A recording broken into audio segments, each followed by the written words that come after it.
Hi, biohackers, and welcome back to the BioHackers podcast. I'm your co-host, David James Clark IV, here with the esteemed Alex Feltus Esquire. How you doing today, Alex? An Esquire. Thank you. I'm doing great. I'm excited. This is my all the podcasts are exciting, but this is one of my the one I have the most anticipation for. Oh, fantastic. Well, in that case, cue the opening theme.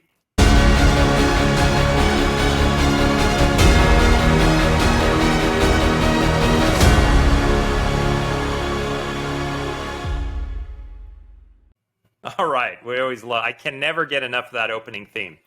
So, just before we talked about, this is one of the podcasts that you're the most excited about. I know Courtney Shearer is a former student and someone who's had a really interesting road. She's going to be sharing with us, her transition, her path from being an undergraduate to industry and then, to her PhD. What is it that you're excited about in today's conversation?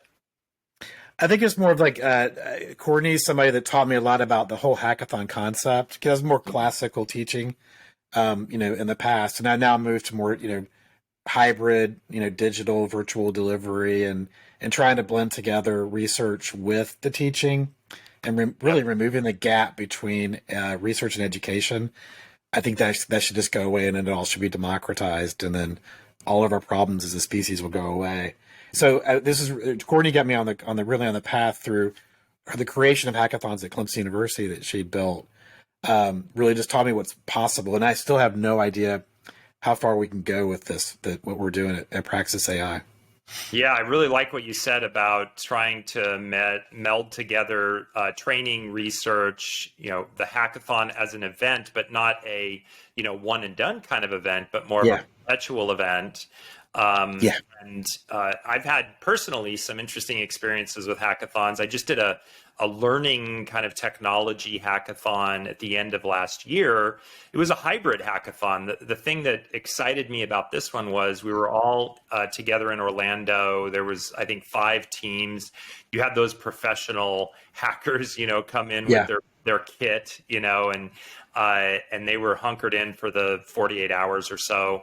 But our team had a virtual member from India who would come in through the Praxis AI platform. And we built a really interesting application for emergency response and certifying and training volunteers at the moment of need, and using drones for footage and all sorts of, interesting technologies coming together and getting integrated into an emergency response website. I think we ended up getting second place to a talking blender or something. But anyway, I'm not bitter about it. But it was a really cool. Really a talking blender? Yeah. That's awesome. I want to buy one of those. Your thing was cool, but where do I get the talking blender? Yeah, exactly. But what a cool experience, collaborating together both virtually and in person to solve a particular problem in a very short period of time. Yeah. And then present it to a bunch of judges. That's an interesting experience in and of itself. Tell us about, some of your favorite hackathon experiences. Well, it's interesting you say that. I've been a judge at almost all the hackathons I've been at. I've been at some, hackathons in Silicon Valley for, with Bill Passman actually working on his understanding his condition. And we've had, a hackathon through Praxis AI with him. I've been through lots of hackathons at Clemson where I was a judge, and I've yet to be on a hackathon team. I'm too busy facilitating or judging. But it doesn't really matter because I just love watching what everybody does. But so I haven't seen a lot of like hackathons outside of really bio-based things. Like I've gotten a little bit of, I've always come at it from that perspective. When I'm at a hackathon, I'll give some genomics or biology, lecture, and then think about things like that. But anyway, that's interesting that there's so many different ways of having this experiential learning in different disciplines, and it's interesting the possibilities. Yeah, and I think one thing we're going to talk about, during the main podcast with Courtney is this concept of training in conjunction with the hackathon and trying to, build some skills. And like you said, create almost a bridge from training to career through research. BioHackathons can be research oriented as ours are. And I know you have a couple more BioHackathons coming up this summer through Praxis AI. Advertisement, check out hackers.bio. I think there's some stuff coming up in July and August. So, sign up. They're free. It's a wonderful opportunity to collaborate with really smart people, learn new skills, get access to democratized cloud computing, and hopefully get your name on a published paper. Make some inroads into solving some of these big naughty problems. Yeah, it's a highlight that we're focusing on workforce skills. So even if you don't solve the problem or whatever happens, you'll still get, if you complete some of the pre-skilling, then you'll get a digital badge which is very valuable for your career. So we're always trying to be as practical as possible at Praxis AI. So without any further ado, let's bring in our guest of honor, Courtney Shearer. Hey, biohackers, welcome back. We're here with Courtney Shearer, our guest for today. How you doing today, Courtney? I'm doing great. It's nice to be here. Thank you so much for joining the BioHacker podcast. We're really excited today to talk to you about BioHackathons and all sorts of other rabbit holes. One thing we like to do here at the podcast is go down rabbit holes. Alex, why don't you introduce Courtney to all of us?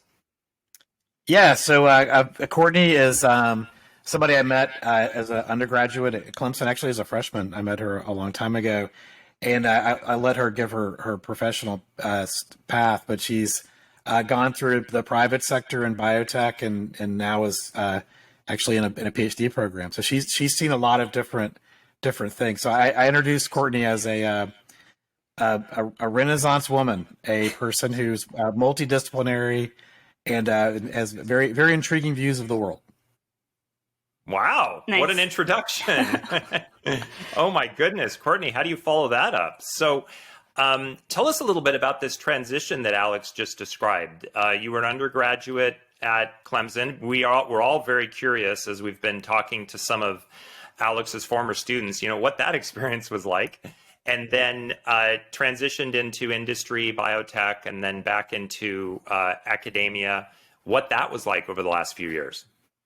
Yeah, so, it's been a big journey, definitely, a bit of a roller coaster. I'll speak to I can kind of divide this up into three main segments. Basically, my time at Clemson, my time in industry, and then my short time. I'm only just now finishing my first year in my PhD.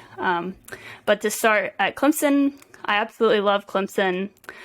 Beautiful, beautiful place. I'm a resident of South Carolina, and I just loved all of the people, and the professors were always just very warm and kind and inspiring.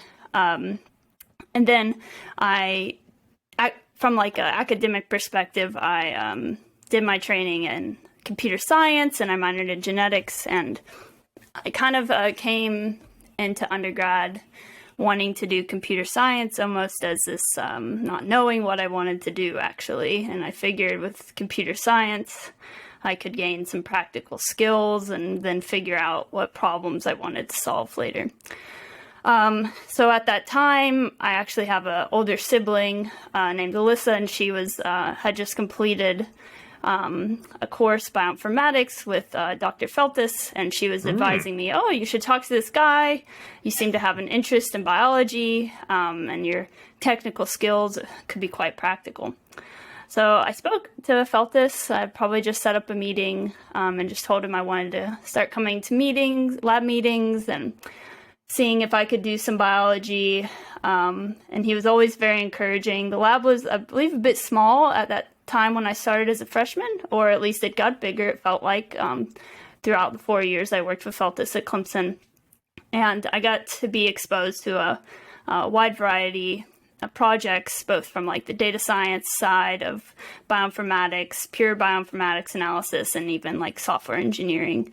And then throughout my time there, I ended up collaborating with another professor, Dr. Melissa Smith, that had some collaborations with Feltus already, and we got to kind of incorporate some more machine learning expertise into the lab, and things just got really exciting. And I can confidently say, like, my training with Dr. Feltis, like, gave me like a very broad view of like all the different ways I could apply my informatics skills to biology. So when it came time to graduate, I wasn't really sure what I wanted to do a PhD in, so I decided to kind of pause that. I didn't feel like that excited about the prospect of like going after like one problem, nor did I feel like I had the breadth from like broader problems in society to kind of know what I wanted to tackle.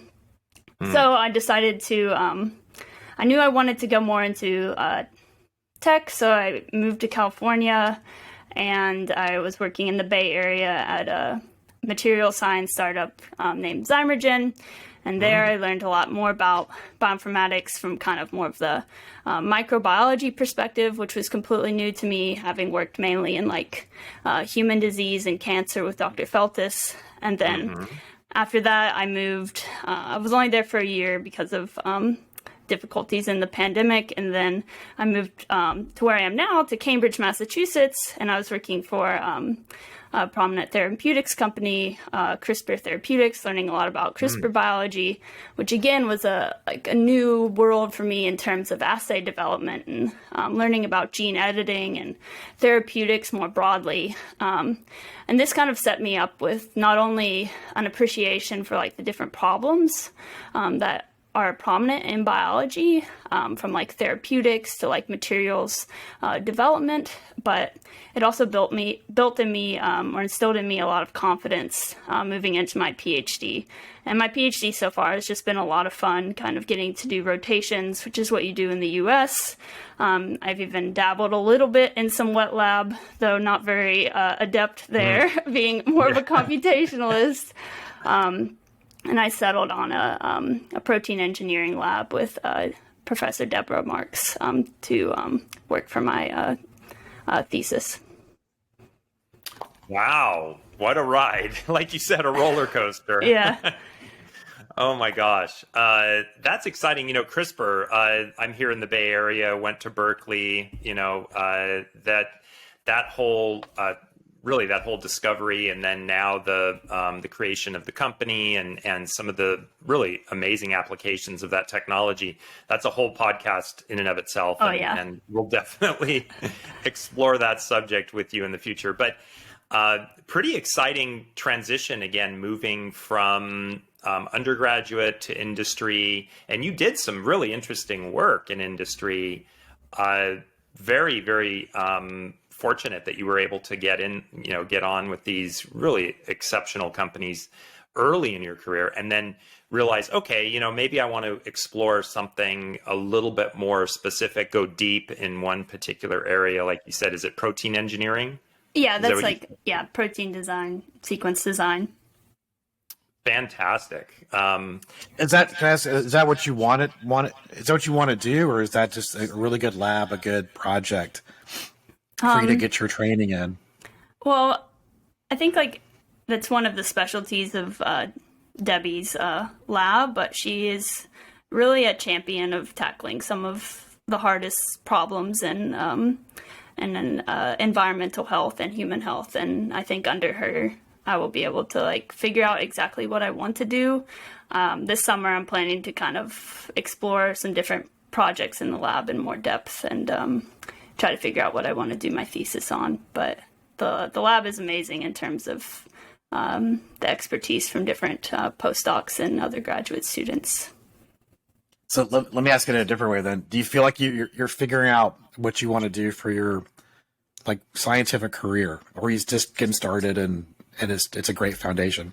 I think I'm still in a little bit of an exploratory phase. Like I've narrowed it down some. Like I want to do sequence design with Debbie, using like basically to get more technical, like machine learning to design and uncover new potential sequences, whether that be protein sequences or RNA sequences that maybe weren't as obviously presented by nature itself. And I think this is a very unique perspective that computationalists can give to experimental biologists as a consideration when conducting larger experimental screens. And I feel like this is like a very attractive thing that I can start to develop expertise in. And I think that is the way that a lot of these initiatives will start to move. Instead of just like kind of rationally trying single edit mutations, can we offer suggestions from the basically the broad knowledge of evolution in terms of all sequences across species to offer suggestions for perturbations that you might want to try in your experiments. Does that have any like practical applications in medicine or some other field?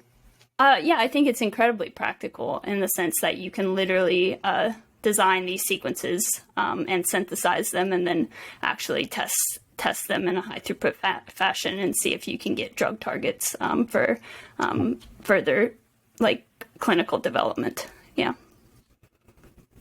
Wow. Yeah, that sounds really close to the Praxis mission of, applying data, humans, and technology together to solve some of the world's biggest problems. And I love how you phrased it, Courtney, that, you're attracted to Deborah's lab because she's trying to, tackle some of the toughest challenges. And those are the ones where you can use a community of biohackers. You can use the technology and skills, the computational technology and skills that we're starting to develop together. And then apply it with machine learning and some of these new breakthroughs. Wow. I mean, what a cool soup that you're creating. It's going to be interesting to see, what comes out of it. So we talked earlier about the BioHackathon as a nice bridge from, education to career and helping you apply some of the cool technologies and solving, problems in a very concentrated, collaborative way. Tell us the role of the hackathon, because I know you've been a big proponent of the hackathon as a model, and it could be even a new learning model. But talk about hackathon's role in that progression. And maybe even before, just kind of define what you think a hackathon is. Yeah, good question. Yeah, I think like I was actually thinking about what a hackathon means to me a little bit more in preparation for this conversation. And I'll say first like what I thought it was, which was simply a really fun, long event where you get together with really excited, smart peers, and you have an idea. It could be anything, small, big, whatever, and work on it for a devoted amount of time, potentially not sleeping, definitely eating pizza, and maybe losing your mind a little bit. And that's kind of what a hackathon was to me in undergrad. And I went to a lot of hackathons. I think one hackathon, I rode a bus from Georgia Tech to Michigan for 36 hours to then attend a 36-hour hackathon to then ride a bus for 36 hours back to back home.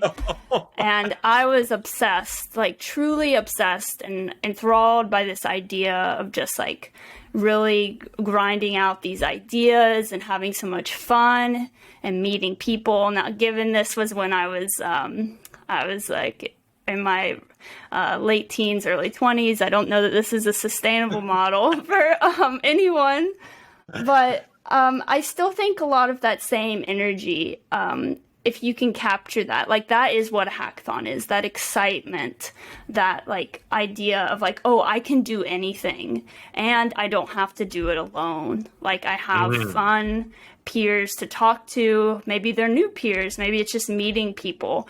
And that really is, I believe, the spirit of what education should be. It should be boundless. It should be super fun, and it should be collaborative, like from the beginning, not like when you're a PhD or whatever. Like it should be that way from, I don't know, from the beginning, from when you're a child. I think it should be like that. So as soon as I saw hackathons were like a way for me to experience these types of environment, I definitely became a bit obsessed with them.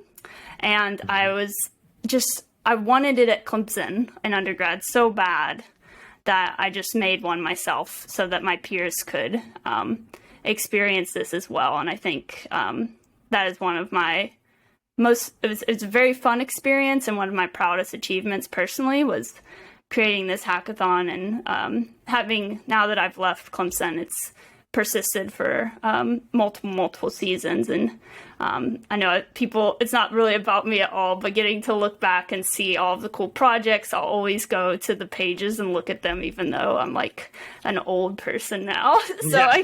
I can't well, it's a legacy. I mean, the CU Hack It is a legacy. I mean, you left something, you created something from nothing and left it behind for others to, carry on.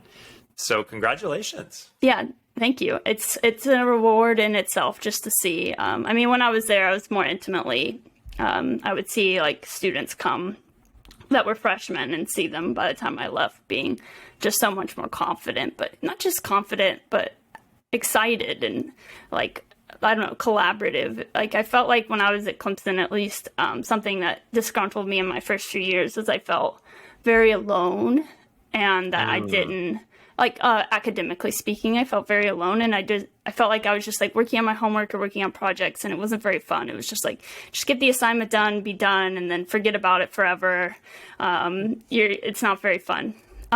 But I think like this idea of like project-based learning and having it be less of like a individual exam and having people really work together, just any class I had that had projects or hackathons, those taught me the most relevant skills for industry, I think. And like coming back, I think your PhD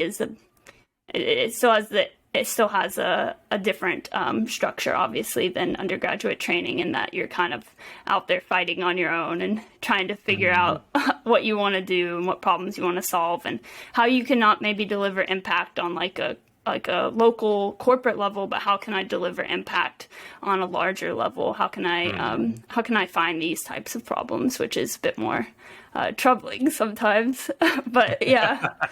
Challenging, at least. Challenging, yeah. So those problems, like, and I keep hearing like, collaborative, and I'm hearing like, project team-based stuff, right? Like, and is that something that, I mean, actually, to go to your dissertation, I tell people when they're writing their dissertation to make sure they use the pronoun I, so that they claim it, they own it, and that's the only time I ever tell people to do that. But then it's like, is that even right? Like, their dissertations, they're almost always collaborative now, right? Especially when you're doing biology, but then we claim it as our own. And is that like kind of a natural? I mean, do you crave the collaborative and teamwork to get things done, or like, what is it like? That's a really good question. I would say I still think about this often. I don't maybe have a solidified answer. I think it's important to have work that is purely your own, but never oversell it, I guess. Like, you can create something yourself inside the larger context of working with other people, and like give credit where credit's due, like say what people did. But like, I think there is value, at least in the PhD, in my opinion, to like have something that you are really diving into, because it just teaches you so much about the problem. I think of that more as like a scientific personal pursuit, but I think that is satisfying like a different educational goal in some way, just of like struggling with like an intellectual problem on your own. But yeah, I think like it's still very important to come out, like you don't have to do science in a vacuum, like you still can like collaborate with people. But I think it is important for individuals to kind of like develop that deep expertise as well. And so how much of it, like, this is really complicated and subtle things too, I think, but like when you say collaborative and from a bioscientist perspective, right? How much of that means interdisciplinary? Like, because so many problems, really can't learn everything on our own now, right? We can't like go and get 5 PhDs so then we can go do it ourselves. Like, we're always going to have that teamwork. And is collaborative and interdisciplinary, are they intertwined concepts for a hackathon, or specific? I mean, I think they are intertwined concepts. Potentially in a hackathon, it just depends on what problem I suppose you're working on for that to be more concrete. I think hackathons, if you're in certain contexts, you're trying to solve really problems that require multiple levels of expertise. Perhaps that's like a deep biological knowledge, a deep like mathematical knowledge, deep physical knowledge. Like, unless you have found the person who has gotten 3 PhDs and they're sitting there, which is quite rare, if not impossible. You just like, we don't have time. Like, it comes down to it. Like, I just don't have time to, and it's not like a matter of like laziness or something. It's just like people are dying. The earth is not doing well. Like, we need to like sit down or stand up, whatever, and collaborate with each other and just figure it out now. And figure it out now. And I just don't have time to like not ask questions from people who are the masters. Like, why there's no shame or anything in like, oh, you don't know this idea. It's just like, you move so much quicker, you solve problems so much faster if you just like, and it's more fun. I would argue it's way more fun to interact and engage with other people, and you learn so much more. So I truly believe science should be, or will be, interdisciplinary in the future if we're going to solve big problems.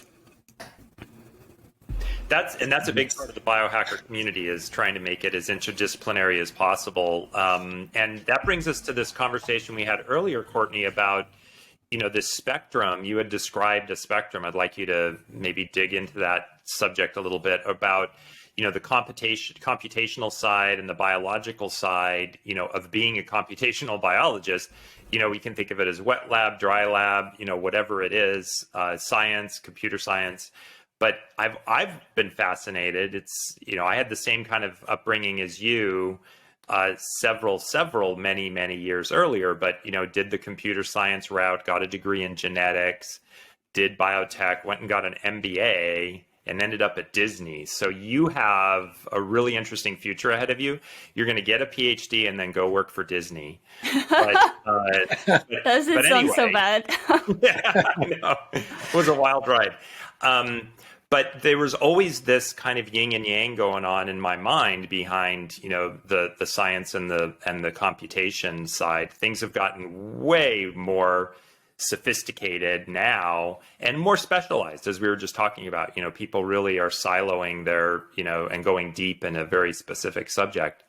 So how does a computational biologist deal with that? To rephrase your question, you mean grappling with like the kind of diverse skills that you need to tackle these problems, like being on the spectrum? The spectrum, exactly. Well, I'm not going to sit here and tell you, I've thought about this a lot, like, oh, would I recommend to somebody to do a computer science degree? Would I recommend somebody to do a biology degree and then do this and then do this? And everybody kind of like wants you to describe this very linear, like kind of progression to get to some like checkpoint. Oh, okay, I'm a computational biologist, great. I think personally you should, from like a learning perspective, you should be learning some biology and some computer science at the same time. And I felt like the points that I enjoyed the most in my education and in my work now are points where I'm getting to use all parts of my brain in some sense, but also feel them stretch. I want my computational brain to stretch, and I want my biology brain to stretch. And I imagine a future Courtney perhaps will have like a less like siloed brain. It will all just kind of be like kind of blended together. But I guess right now I still call myself more of a computationalist than a biologist, but I think I'm slowly like kind of moving closer to that midpoint, I guess, of the spectrum is maybe my goal by the end of the PhD. But I guess what I'm saying is I would recommend people to just do projects that involve both sides. I think like that's way more fun than being like, oh, I need to go do this tutorial on this thing, or I need to go read 5 chapters in my cell biology book or something. Like, as you realize you have holes in your knowledge, fill them in, and it would be much more motivated and fun if you do things that way. Like, I sometimes go in rabbit holes and I'm just somewhere, I don't know, reading a math textbook or something, and be like, and I sit there and I'm like, wow, that was interesting use of my time because I'm probably not going to remember it, to be honest, like unless it's like in my brain, like woven into a particular project that I was really excited about. And I do think like people also really like to tell stories, and I think our memory likes to exist in stories. So if we have a very nice story around like how we learned some math, some CS, some engineering, some biology, genetics, and it's just all nice wrapped up in our brains, we'll remember it and learn it a lot better. And where that is on the spectrum, I'm not so sure. This is kind of just like a vague analogy, this spectrum. But I wouldn't obsess about it too much. I would just get some basic skills, get going, get excited, and start learning. So if you go back, is the hackathon the tool to do these things? Like, because it's difficult to get exposed to other fields when you're not in the field, and you have to be, at a scientific convention or some kind of interdisciplinary thing. Because I mean, like, you don't really know what you don't know, especially when it's outside of your field. Like you could become you are, I'm sure, already well on your way to be an expert in computer science and biology. But then if you need math, you need to be a mathematician for some problem you're trying to solve, right? You need that. Like, you're not going to go get another PhD. And so to expose yourself to that discipline that you're not really good at, I mean, is the hackathon the model, or is it, just finding somebody and collaborating one-on-one? Or like, what's different about the hackathon? You're talking about it being fun, which I totally agree, and creative, but is it something different than is it different than everything else, the hackathon? Maybe I'll come back to it being different than everything else, but I do think what it is like I said, it's a fun way to, I think, meet people, and potentially, if you want to look at it from like a beyond like undergrad education standpoint, it's a good way to like network in some sense, but like form like deeper connections. Like, I feel like a lot of times collaborations are deep scientific or computational collaborations almost feel to me like they're reserved for like people in their PhDs, or I don't know, people in this specific awesome research community at this company or something. But I think hackathons can offer people it almost like breaks down the walls, and I don't know if you're allowed to. I mean, the reality is there's like IP and like things like this sometimes around problems. But if you're able to like kind of find a more of like an open source data set or just open source code to work on and learn from, I think that can be really fruitful. And I see like more of these hackathons, even at like, I see conferences will have hackathons too. And I'm not sure what like the barrier of entry is for those. It's probably just money, like most things. But I think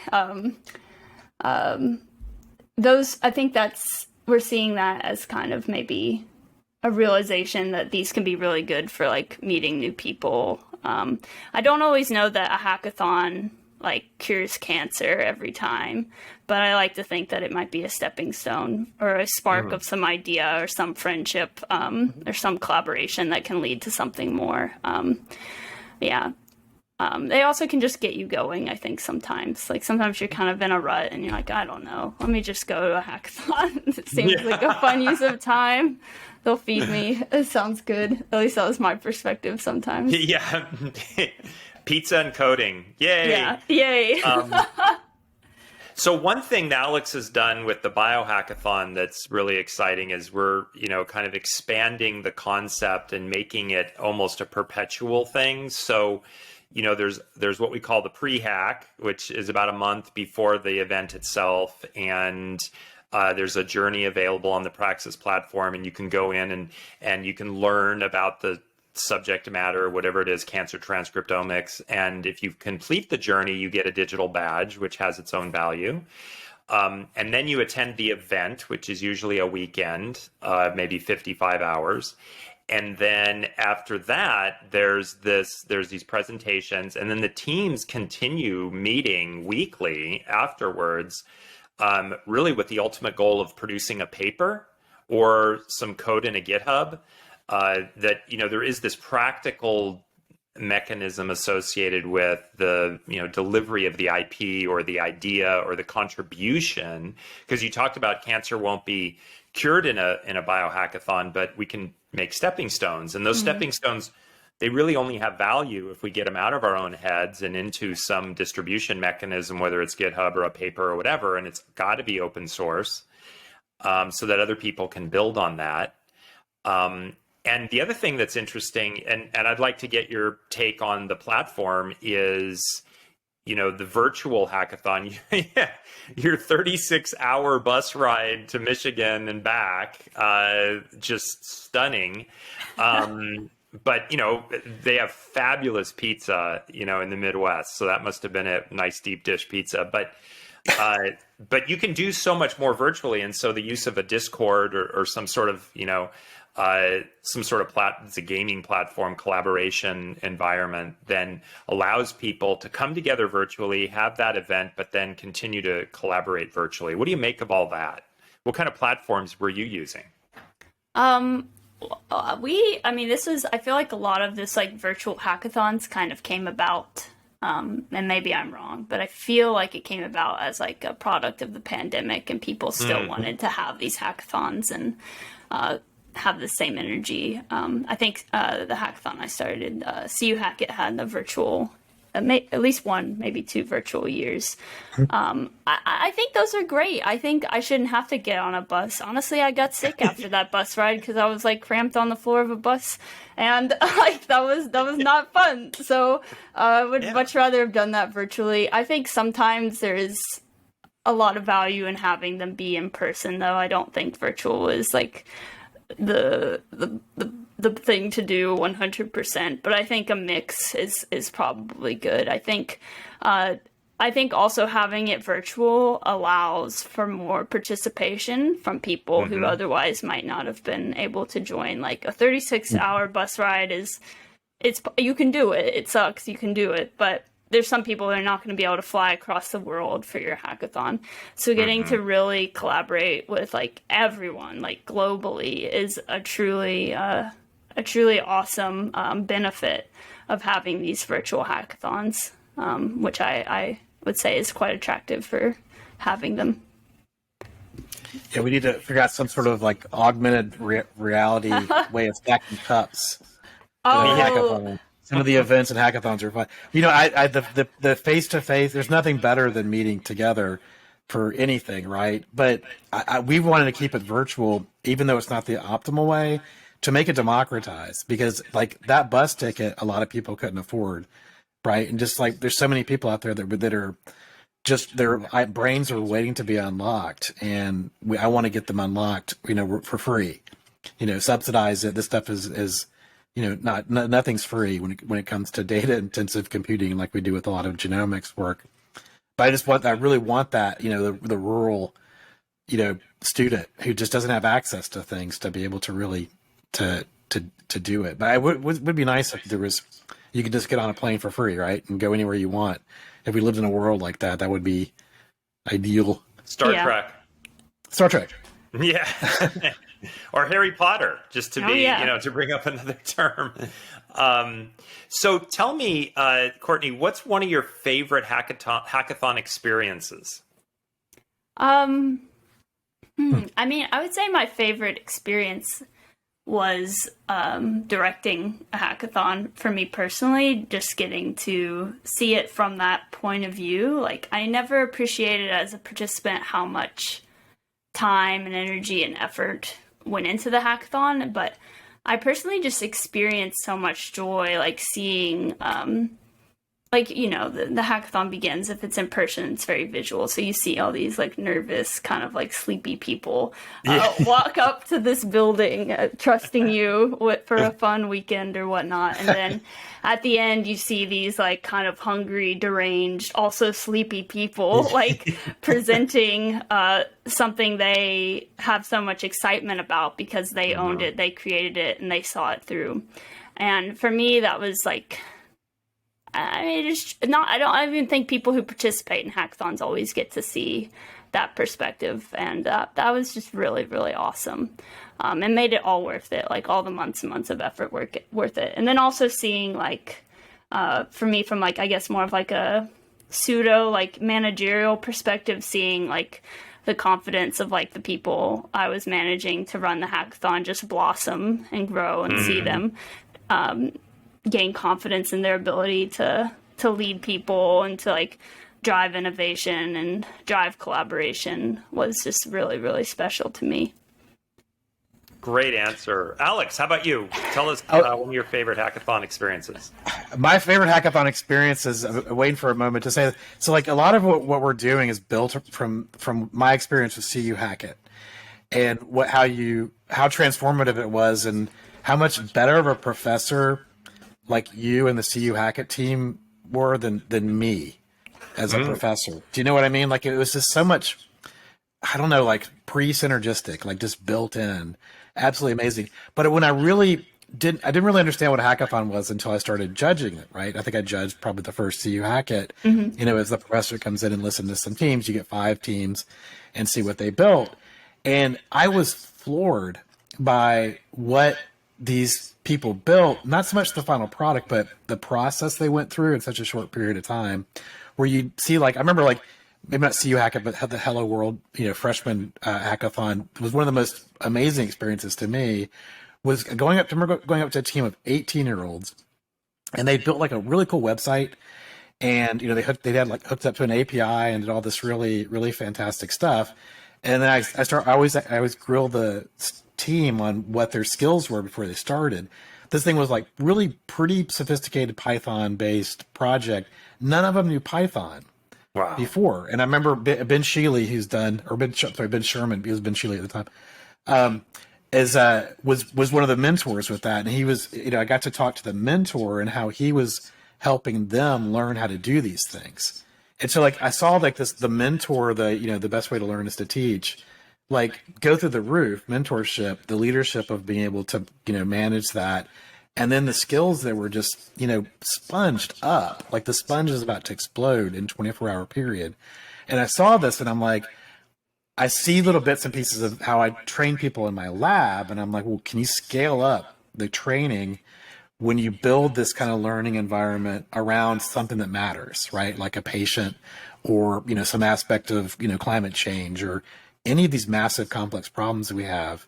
And it just feels like everything in me makes me think that this is the transition of our species. If we started learning this way, maybe not just like pure hackathon, but just really weaving it into how we learn, as opposed to sitting at your desk and reading how many chapters of cell biology's book you say. I remember doing stuff like that and loving it, but I remember always feeling really inhibited or limited by by just my own. I only had one brain on the problem. And if I'm sitting there studying with 5 other people, like, what would come out of that, right? But they have to be compatible. You have to be friends or compatible people, right? You have to have the right personality mix to make it work.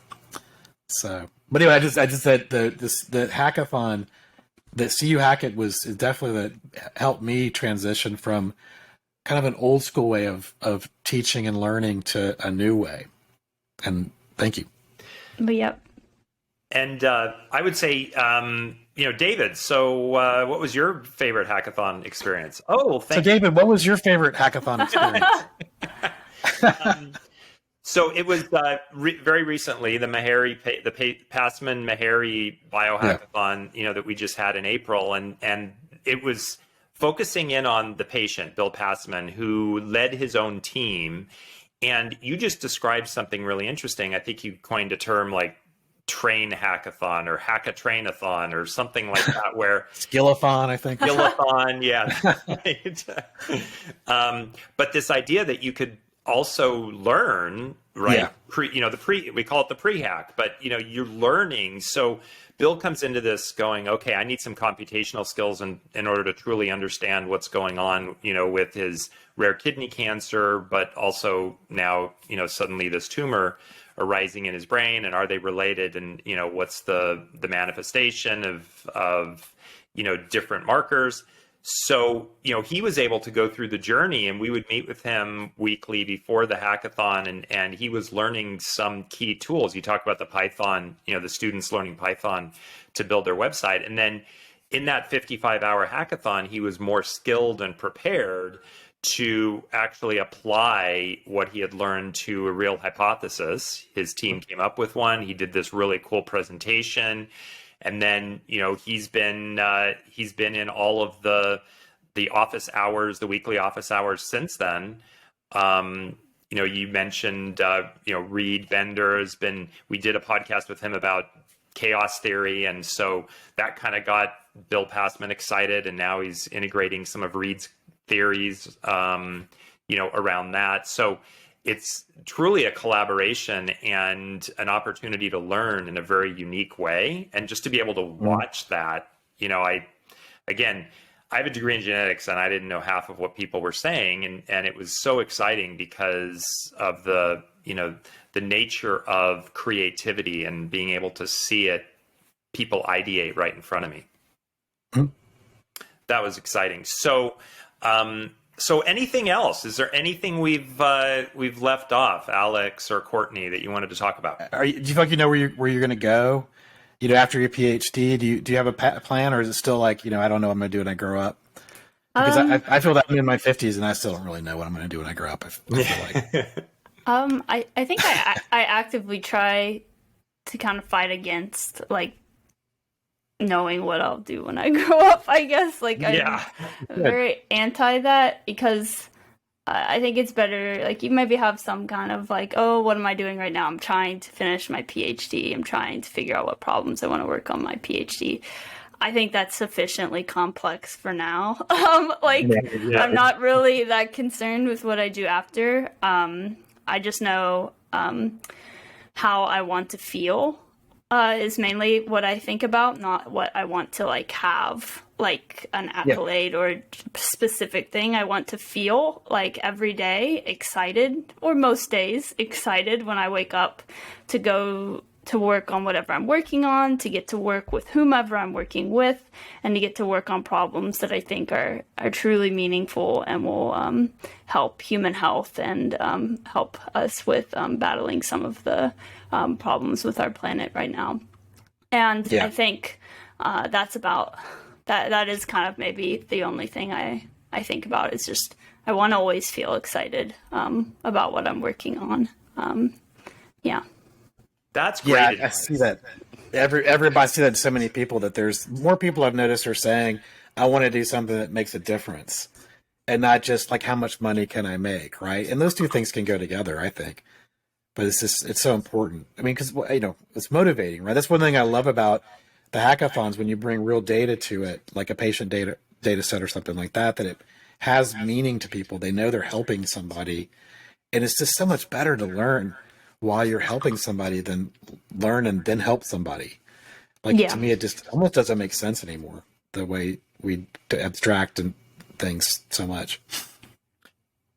So let me ask you, Courtney, one of the last questions we like to always ask our guests is, this is the BioHacker podcast.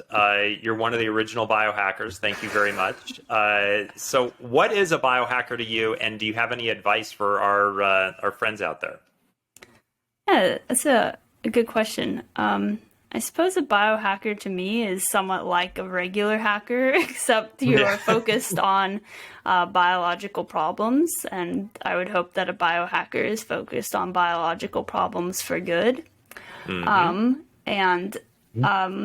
What was the second part of your question? Any advice to the biohackers? I think you've given a lot of good advice, kind of transitional, career advice, but anything else, any other advice? Yeah, I mean, I think not shockingly, my advice would be to always have fun. I think that if you have excitement and energy towards what you're working on, you'll be just that much more motivated to keep working on it and follow it through. And kind of even sometimes, even if the problem seems big and scary for whatever reason, you think you don't know this, you don't have this skill, well, go find the person to teach you that skill, and really focus on seeing it be a success, even to the point where maybe it seems a bit irrational to think it will be a success, and that will carry you through to some version of success. by the end. And to also, in a more practical note, find good mentors as well. Like, I think people are more willing than you think. They'd be like, oh, I don't want to talk to this kid. People love to talk to, like, not everybody, but there's a lot of, like, awesome people out there, especially in this space, that they just want to, like, teach the next generation, perhaps, or it doesn't even have to be a youth thing, like, teach anybody at any age relevant information to help them advance progress on very real and important problems in biology. So don't be shy. Great advice. And you know what I love is I love the word fun, and you use that word a lot today. So the last question is going to be, what are you doing these days for fun? Tell us something fun, something surprising that you're doing for fun. I think for fun right now, I've been a runner since I was about 12 years old. So I'm trying to run a lot more and not just run for fun. I've been listening to Harry Potter while I've been running, which is kind of nice. So that's been really fun for the summer.